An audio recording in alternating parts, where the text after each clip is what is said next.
So, a few days ago, we got our first general Nintendo Direct in over 500 days. And no, I'm not talking about... because we as Nintendo fans have signed a contract to never speak of those atrocities. But anyway, back to the point at hand. In that Nintendo Direct, the first thing that got announced was Pyra and Mythra confirmed for Super Smash Bros. Ultimate. Now, I think it's a better time than ever to give my opinion on every Smash Bros. Ultimate DLC character. Now, before I start this video, warning. These are my opinions. Yeah, you see the thumbnail at the top? Yeah, you see those two words? It says my opinion. So it's my opinion, okay? So don't harass me for my opinions, alright? So don't go squealing at me saying, oh, Bye-Leth is a good character, you just don't appreciate quality. I mean, you're right, I don't appreciate quality, but still. Let's get started with this video in 3, 2, 1, let's go. So the first character we're talking about is not Waluigi, but instead Piranha Plant. So when this thing was first announced, I was confused, to say the least. You know, just like everybody else. And yes, during that reveal trailer, I was doing the Alpharad thing. And what I mean by that is that I was squealing Gino. Little did I know what would happen in 2 years. Hallelujah. Hallelujah. But now that he's out, well, he's been out for over a year, but still, now that I can actually play as him, what do I think of him? Honestly, I honestly do like his inclusion. Yes, it's one of the stupidest characters I have ever seen in a Smash Bros. Game, but to be honest, I love it. Every Smash Bros. Game has some WTF characters, like Wii Fit Trainer in Smash 4, we had Rob in Brawl, and heck, you can even consider the Ice Climbers WTF characters in Melee. So we kind of had WTF characters since the beginning of the Smash Bros. Series. And to be honest, it was about time for one. And no, Richter doesn't count because nobody knows what a Richter is. So, yeah, I think Piranha Plant definitely fits the WTF character well, and putting that in as a pre-order bonus is honestly kind of smart. And his playstyle, I don't know what it is, but something about it is just really fun to me. He's surprisingly fast for, you know, being a plant. And honestly, he is really fun to play as, in my opinion. Plus, it is great to have another Mario enemy that isn't typically seen as a boss. You know, this is just a standard Mario enemy. This ain't no Bowser Jr. or Bowser here. So, I think having a Mario enemy and not a boss as representation for a Mario series is kind of cool. Should it have replaced Waluigi? No. But to be honest, for a pre-order bonus, it's still really cool. And definitely a character I do think is good, but wasn't very necessary. So I give Piranha Plant a 7 out of 10. This is probably one of the most unnecessary characters ever to be put in Smash. But honestly, having some Mario enemy representation and not just bosses is honestly really sweet, and he is honestly really fun to play as, even though he doesn't come with music or a stage. But even then, the thing he stands for the Mario franchise for Smash Bros. Is still pretty big enough for me to give him a 7 out of 10, even though it was a pretty unnecessary inclusion. And plus, I do like his playstyle, so that helps it too. Next, we got Gotham City's most wanted, the Joker. Now, when he was first revealed, I was disappointed.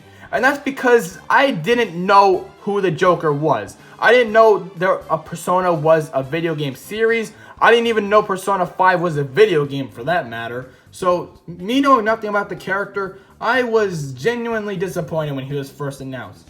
And honestly, for a long time, I really wasn't excited for him in the slightest. But, that all changed when Sakurai worked his magic. And what do I mean by that? When he showed us the Joker presentation. When that happened, my expectations went from 0 to 100 really quick. My gosh, did this character look like a ton of fun during that presentation. Plus the stage, oh my gosh, the stage just looked so awesome. And the fact they could change colors was just incredible. And oh my gosh, the music they played during that presentation. All of that stuff made me so excited for this character. And the character itself just looked so quick, snappy. And I didn't even know what an Arsene was, but that mechanic to me looked really cool. So then I was super hyped for this character. And then, once he was released, oh my gosh, I was not disappointed. Joker is actually one of my most played characters. I still don't really have much attachment to him as a character, but to me, he's just so fun to play as. He has one of the best stages in the whole game in my opinion, and he has a fantastic music soundtrack. Just Joker delivers on everything. You have a great character, a great stage, great music, and some pretty great spirits as well. All of that make for a great character overall. So in my opinion, I give Joker a 9 out of 10. There definitely could be a little bit more improvements with him as, you know, a character himself. And I gotta dock a little bit of half a point because I didn't know who he was for a long time. But because of what Sakurai did with him and the great stage, spirits, music, and character design, I have to give him a 9 out of 10. He was just a great inclusion to the game, and I'm honestly interested in trying out Persona 5 eventually at one point. Next, we got the character who got the award for the best name in Smash Bros. Ultimate, the Hero. Now, don't get me wrong, Dragon Quest is a big franchise and definitely one that deserves representation in Smash, but to be honest, I really wasn't hyped for his inclusion. I never played a Dragon Quest game ever, and although I do have some interest, I don't know, to me, when he was first revealed, to me, he looked too basic. And what I mean by that is by character design. His moveset looked semi-unique, but he still has the classic sword characters that other sword characters use. He had Link's dash attack, and he basically just had like a bunch of other standard moves that sword users use. Yes, the specials are unique, but other than that, he really just looked like a standard sword character to me. And yeah, the down B thing was interesting with the whole RNG and the critical hit thing. That gave me PTSD for a bit, but I really wasn't too hyped for his inclusion at first. But after the Sakurai presentation, unlike Joker, I still wasn't really that hyped. His stage wasn't really too intriguing to me because it looked kind of basic, and his music selection to me really wasn't anything to write home about. And the spirits, when he was released, also weren't that great, well, at least not good as Joker's. To me, Hero was kind of like Joker, but kind of a downgrade in every single way. Like, he's more of a good overall rather than a great overall like Joker. Like, he had a good stage, he had decent music, he had good spirits, he is a good character, but honestly, it's really nothing more than that. He's kind of like the most man to good character out of like every character here. There's nothing bad about him, but there's really nothing too great about him either, unlike Joker, who has a lot of great aspects. So yeah, I'm gonna give Hero a 7 out of 10. Don't get me wrong, Dragon Quest is a franchise that deserves a Smash Bros. Character, but honestly, he just feels too basic to me, and there's just a lot of basic things about him that make him a 7 out of 10. I just don't really find him too fun, and he's just a really basic character overall. Now this is what I'm talking about! A character that I was actually hyped for from day one. Banjo and Kazooie. When these guys were first revealed at the end of E3 2019, I was screaming. I was so happy to see these guys get in. Now, although I've never played a Banjo-Kazooie game before, I was so rooting for these guys to get in. I mean, just look at them. Tell me you wouldn't want that in the game. I wasn't just happy for myself, but for all the fans who've been clamoring for Banjo and Kazooie for years. I was happy that we finally have a Microsoft character in the game. I mean, to me, he counts as Microsoft. I mean, technically he's a Rare character, but Rare is owned by Microsoft, so I still say that counts. But oh my gosh, I am just still so happy to see these guys in. I'm happy for myself, I'm happy for the people that wanted them, I'm happy for what he represents in Smash Bros. It's just so great to see Banjo and Kazooie in a game on a Nintendo console again. It just feels so right, and I'm just so happy that he was included. And when he came out, I was not fully disappointed. The thing is, Banjo-Kazooie is probably the most basic character out of all the characters in the DLC. You know, he doesn't really have any gimmick, which, you know, is fine, but compared to the other characters, he is kind of basic. You know, he's pretty fair for the most part, except for having a broken side B. Like, he's just too basic in my opinion. All the other characters have some sort of weird gimmicks, but Banjo-Kazooie doesn't really have that, which, like I said, is fine, but he does make him kind of basic compared to other characters. And, oh god, his stage. Don't get me wrong, Spiral Mountain is the best thing to do for a stage, but making it spin, no, it just makes my eyes hurt and makes me have to get eye surgery every other week. So, yeah, his music selection is fantastic in my opinion. not quite as good as Joker's, but I still really like the songs they chose.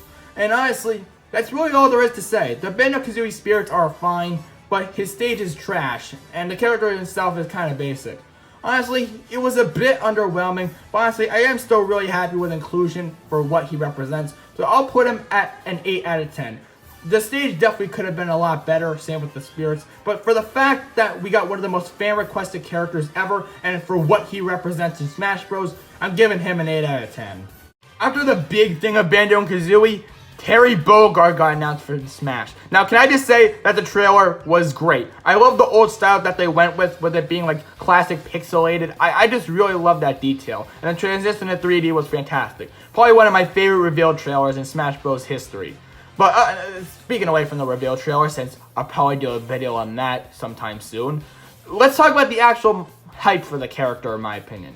So, when the character was first announced, to be honest, I didn't really know who he was. I mean, I've heard of him from leaks, but I didn't really know what game he was from or anything like that. So when he was first announced, unlike Joker or Hero at first, I honestly wasn't really disappointed. Because judging by how Joker came out, I was really excited for what they would be able to do with Terry. And when they showed him at the very end, showing him doing that power wave thing, I honestly got really excited. And the stage looked very good at first sight too. So then when we watched the presentation, him having a back B, or a back B, that to me, that was really cool. None of the other characters in Smash have a backwards side attack, so that was really cool to see for a first time thing with Terry. And honestly, his moveset was really cool.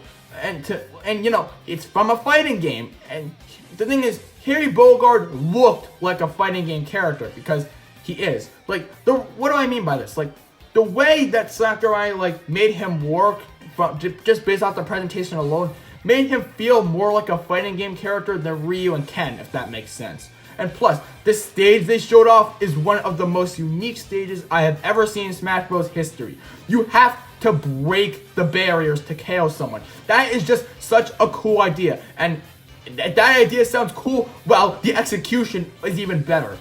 And my gosh, the music. It may not be the best overall, but there is over 50 music tracks. 50! 50! Just, my God, that's a lot. You see, Terry just came with the whole package when he was announced. You got a really fun character. You got a fantastic stage. You got a fantastic selection of music with 50 of them. And you got fantastic spirits too. If you put all that, you get a fantastic character and pack. So, I'm going to do it.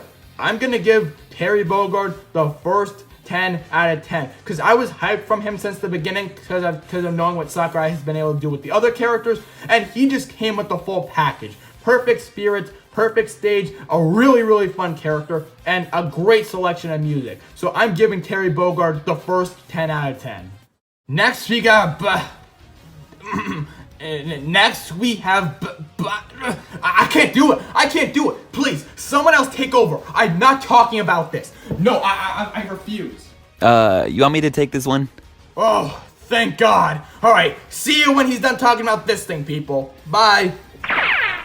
Alright, well, Bye-Leth, in my opinion, was a terrible inclusion. We already had 7 Fire Emblem characters in Smash Ultimate, 3 of them being from Fire Emblem Awakening, so having an 8th character as $5 DLC makes no sense. I get that they want to promote Fire Emblem 3 Houses and all, but Nintendo knows we're sick and tired of Fire Emblem characters in Smash. And what's even worse is, why did they make this the final character of the past? This was the big blowout, the final bonanza, the last lap, and we get the most underwhelming character. What sense does that make? When the character was released though, it was fine. The character is fun at times, but can be annoying to play against. The stage is actually pretty good, probably the best part of this pack. The music is bland, and same with the spirits. Overall, I give Bye-Leth a 3 out of 10. This was the worst received character in Smash Ultimate, and for good reason. She was simply unnecessary, and was basically a waste of a character. And again, why was she the last character of the past? Put her as the 4th and make Terry or Hero the final character. Because they were from a series not represented in Smash Bros. Yet. Overall, I don't like this character, and I'll just leave it at that. So the first character that got announced from Fire Pack 2 was Min Min. And all I'm going to say is, why? Like, I get that Min Min was a character from ARMS, but did deserve some representation in Smash Bros. But why for DLC of all things? Like, wouldn't it make more sense for her to be in the base game than anything? And plus, why is she the one that started out Fighter Packs 2? Like, I know that there are a ton of characters in this Fighter Pass 2. Why would they start it out with Min Min of all things? Like, we have Steve later on, Sephiroth. Those are pretty big characters. Why not start off the pass with one of those two? Anyway, a weird placement aside from Min Min, I kind of had the opposite of what happened to Joker. When she was announced, I was kind of excited for her because, you know, based on her moveset, she looked pretty cool, and I didn't know what ARMS was, and I didn't know about the character, so I was honestly pretty hyped. But when she came out, my gosh, I was not really into it. Don't get me wrong, she has a fantastic stage and fantastic music and okay spirits, but the character itself, to me, is the most important thing of the entire package, and to me, I don't really like her. She's really annoying to fight against, and honestly, playing as her to me is basically a chore. She's so awkward to play as. I get to try to make her work like in ARMS, but to me, it just turned out really, really awkward. Like, you move B for the left arm, A for the right arm. To me, the way they incorporated her, it makes sense in terms of them trying to make her like her original game, and it is probably one of the most unique characters out there. But to me, her playstyle is just so awkward, and I don't like it at all. Plus, she is just heck of annoying to play again. She has probably the most range out of any Smash Bros. Character, and it's honestly just really, really annoying. Don't get me wrong, she has fantastic music and a fantastic casual stage, but the character itself is just really bland to me and really annoying to fight against. She has a really cool gimmick and all, but to me the character is just really bland and annoying. So yeah, I'm gonna give Min Min. I'll give her a 6. The stage and music definitely help her, but to me, the character is really just bland and annoying to play against and play as, and the spirits are nothing to brag about. So yeah, 6 out of 10. Next, we have the man who crashed Twitter, Steve. When Steve was announced, I freaking lost it. I absolutely love Minecraft. And having Steve in the game, who was once said to be a meme, be in the game, to me was just nuts. This is the first character that I had a major attachment to. And I was so happy that he was included. I love Minecraft, and seeing him in Smash Bros was like a dream come true. Minecraft, the best-selling game of all time, having its main character be in Smash Bros is just a dream truly coming true, even after all this time. So I was hyped from him day one, and he's probably one of the biggest character announcements yet. Now, since I was excited, what do you think happened during the presentation? Well, I'll tell you, I was even more excited than I once was. He has one of the most unique gimmicks I have ever seen. You literally have to mine to make his moveset. Like, how cool is that? That is just amazing. And, you know, when you say that, you're like, be like, oh, this character is going to be annoying to play as, and oh, this character is probably going to, you know, it's going to fail the gimmick. But no, Steve does this gimmick exponentially well. It's Sakurai's magic, man. I'm telling you, it's just his magic. He was somehow able to make this thing that sounds like it would be impossible to do work. And to me, that is just incredible. Like, it's just so incredible how they incorporated Steve. And to me, he's one of the most fun characters in the entirety of Smash Bros. He has a bunch of different weapons he uses. He has TNT. And gosh, just the whole gimmick of the mining, it's incredible. It's simply incredible. In my opinion, Steve is the best DLC character. I'm not talking about pack as a whole, but just out of every character, Steve is the best in my opinion. Now, let's talk about his other stuff. For the Minecraft spirits, they're pretty cool. They're nothing to really brag home about, but they are pretty cool. The music, to me, it's mixed. Me being a big fan of Minecraft and knowing all its music, they definitely could have chosen some better songs, but I know the reason for this. Copyright issues. I know that Nintendo would have tried to bring in other songs as well, but you know how Microsoft is. They probably just wouldn't allow them to bring in other songs. So I can't really blame Nintendo for this, but still, it does bring his pack down by a bit. But the stage itself is incredible. I love the Minecraft stage, and I love all 6 variants of it. Being able to break the trees and such is a really cool gimmick. Fun fact, did you actually know Sakurai originally planned to make it so that you can export your own Minecraft world into a stage? If that happened, this would easily be the best character pack out of them all. Like, that would have just been incredible. I get why Sakurai wasn't able to do that, because it would have solely been impossible. But still, if that happened, that would have been incredible. But as is, the stage is still fantastic. You have a fantastic character, a fantastic stage, pretty good music, and decent spirits. So with all that, I'm going to give Steve a 10 out of 10. I'm sorry, I just have to. By himself, he is the best character in the whole game. Well, at least for playing as, at least. And he has a phenomenal stage. Those 2 things are the most important things in a character pack, in my opinion. And having some of the best things in the entire game for one character pack, in my opinion, that's worthy of a 10 out of 10 all by itself. So yeah, Steve gets a 10 out of 10. A fantastic character, and a character that definitely deserved his role in Smash Bros. Next came Sephiroth. Now, you can watch my reaction to it, but when he was first revealed, I didn't know who he was, nor was I really that excited for him. Because, like, I didn't know where he was from and stuff like that, so I wasn't really too hyped about it. I knew that there would be something cool with him, just like with Terry and Joker, who are characters I didn't know about. But again, I didn't really know who he was, and nor did I have any attachment to him, so I wasn't too hyped at first, like Steve or Banjo were. So, yeah. But when I looked on the internet that it was the villain of Final Fantasy VII, one of the best games of all time by many people, I really started to appreciate his inclusion. To me, he seems like a character that definitely deserved to be in Smash Bros, but didn't really seem likely as one. Like, Sephiroth being one of the biggest villains of all time, to me, that definitely classifies you as eligible and deserving of Smash Bros. So once I found that out, I really did appreciate his inclusion for what exactly he represented for gaming. So when he was actually revealed, I mean, he was good. He was a good character, I suppose. The way that he was distributed early was really cool in my opinion. And I really did like that whole gimmick that Sakurai did with him. But the thing is, when I actually got to play as him, to me, I don't really know what I'm supposed to say about it. To me, he's basically a standard fighter with ridiculous range. Don't get me wrong, he is fun as heck at times. But to me, sometimes I don't really know how to explain it. To me, when I play as him, he's fine. He's fun to play as, but really nothing special. Yeah, he has this one-wing angel mechanic, but to me, there's nothing truly special with him aside from him having absurd range. So yeah, I do really appreciate his inclusion for Smash Bros. For what exactly he represents. But to me, the character doesn't really do much for me playstyle-wise, even though he is really fun at times. So for the stage, to me, it's alright. I mean, visually, it's stunning. But to be honest, it doesn't really have any unique gimmick to it or anything. And it's honestly pretty much just a new version of... It's kind of like Battlefield mixed with Final Destination. That's basically what it is. And let's talk about the music. I like a lot of the music. You see, there is one song that clearly overshadows the rest.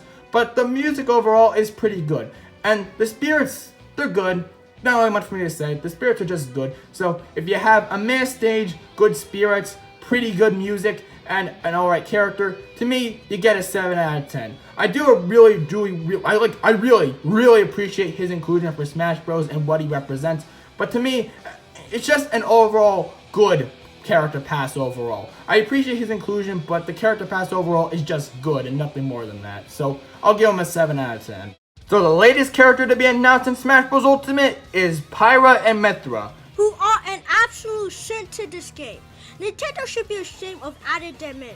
We could have had Waluigi, Gino, or Servo, but instead we got another anime-like character! Get the frick out! Now, I don't really have anything to say about them. There's no Min scenario or Bye-Leth scenario where there's something for me to talk about them because of them being underwhelming. I just don't really know how to talk about them. I don't think they were necessary to be in Smash Bros, But at the same time, they do represent a really underrated franchise. Yeah, that being Xenoblade. So I think their inclusion does kind of make sense if you look at it that way. Even though I still do think it was kind of unnecessary. There's really not much for me to say about them. Based on their playstyle, they look pretty fun.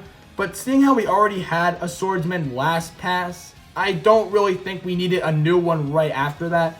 But to be fair, putting them in on standard direct instead of like at E3 or as the last character slot was the best decision for them to put them at. But still, I don't really think they are that necessary for the roster.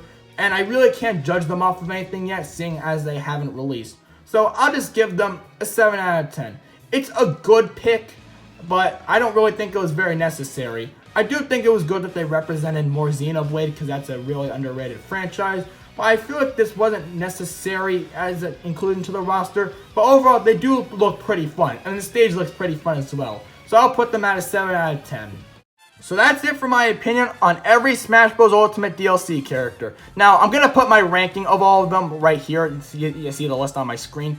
But overall, yeah, most of the characters definitely do deliver. There are a few underwhelming ones, but most of them definitely do deliver, are incredibly fun.